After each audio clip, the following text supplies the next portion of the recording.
Hi, my name is Naidelin Sanchez-Biviano. This is my service learning presentation, and my D number is 5109, and then I have provided my QR code in the presentation. To first start off, when first working with my student, I wanted to do an assignment that we would be familiarized with one another, but as well to see what are their hobbies and get to know each other. So I would be referring to student as student. I was happy to see that they were excited to start the assignment, but as well, they were social butterflies, so it was easy to um, have conversation, but as well be able to see what that the student would be motivated to do assignments. However, once it came down to writing, it was a whole different other story. Um, it wasn't as easy as I thought it would be. I thought for my first assignment, I would have a paragraph to reflect on after once the service learning is done.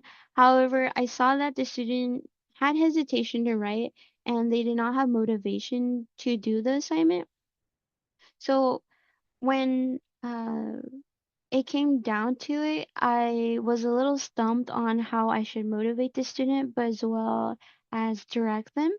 So I thought it'd be best if I understand more of the student. So I wanted help have an assignment that would help build a relationship, also identify the strengths and weaknesses of the student. So I went through with the funds of knowledge so I could get better understanding of who the student is and then what are their interests and what they do in their free time or life. And one thing that stood out to me was that they are perfectionists. So in this week, I had worked on handouts and helped the student with activities uh, that was more relevant to their class time or class work. And I knew the student was not organized, so they weren't a perfectionist in that way, but rather they're perfectionists in they need to have their works to be 100% correct or well written, or they do not feel like they should be doing it. If they feel like they're not confident in their assignment, then they just decide to push it off and just rather do something else. So it was nice to have this new understanding of who they were. So to start off, I wanted to lead off with a new approach. So I wanted to show the assignments that I should be setting an example, whether that's having a written story out or having little cards that are reminders of how sentences should be structured. And then I wanted to allow them to know that they can ask for help and assistance in their writing, but as well to show that mistakes are okay and they are going to happen just because writing is um, a way people express themselves and that it does change a lot. So this picture here on the side is a student collaborative work together. They assisted me with the sentence structure. I didn't want to start too big just because they're still hesitant on writing.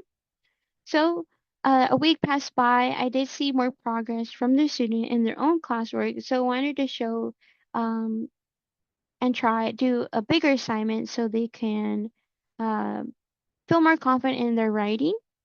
So to start off, I wanted to do small moment writing where they write about a moment in their lifetime, and then show uh, a way they could be focused, but as well to show how what did they see, what did they observe or experience during that event.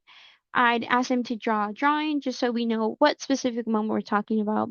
And they drew themselves as the bullfighter, even though that did not happen. It was a way they could be more creative of the moment. Um, so at this point, I want to do the collaborative work where we could assist each other into creating the story. So the first one is a draft that we did together. I wrote it down and they would correct me or help me on writing the story. So pretty much I acted like the student and they're the teacher. They started off with first and then they reminded me of finger spaces. And then to start off with the story, we wanted to say a sentence, but then we changed that sentence to a longer sentence to add more details. And to remove the period, I easily crossed that out, and that showed them that it is easy or it is okay to make mistakes and it's easy to make these fixes. And then on the second part, it was their own writing. So it was their turn to create the sentence from their memory. And then they were left with their final work. And then this after 2 weeks went by, the student felt more confident in their writing, and I asked them to do a analysis of a book, and they were happy to do so. They did not have any hesitation, and I did see that their sentence structure was much better than it was before, because in the first sentence structure, they were less confident to do their own writing, but in this story or time, they were able to write on their own without my assistance, other than how to spell, but as well their B and D's. And they even drew a picture with it, which I was really happy to see. And then to move off of writing assignments, I want to do a fun activity, and we did an environmental print. So they wrote down or they choose logos of their name, and they spelled it out. But then they wanted to make it more fun and interesting, so they included items that they were interested in or they do like to enjoy. And that's the end of my presentation. Unfortunately, I wasn't able to show other struggles that they had, which were capitalization, finger spaces, as well as adding periods and writing down their name, because those were more with classwork. But I was happy to see at the end that they were able to make those fixes, but as well feel confident enough that uh, they could write on their own. And that's my presentation. Thank you.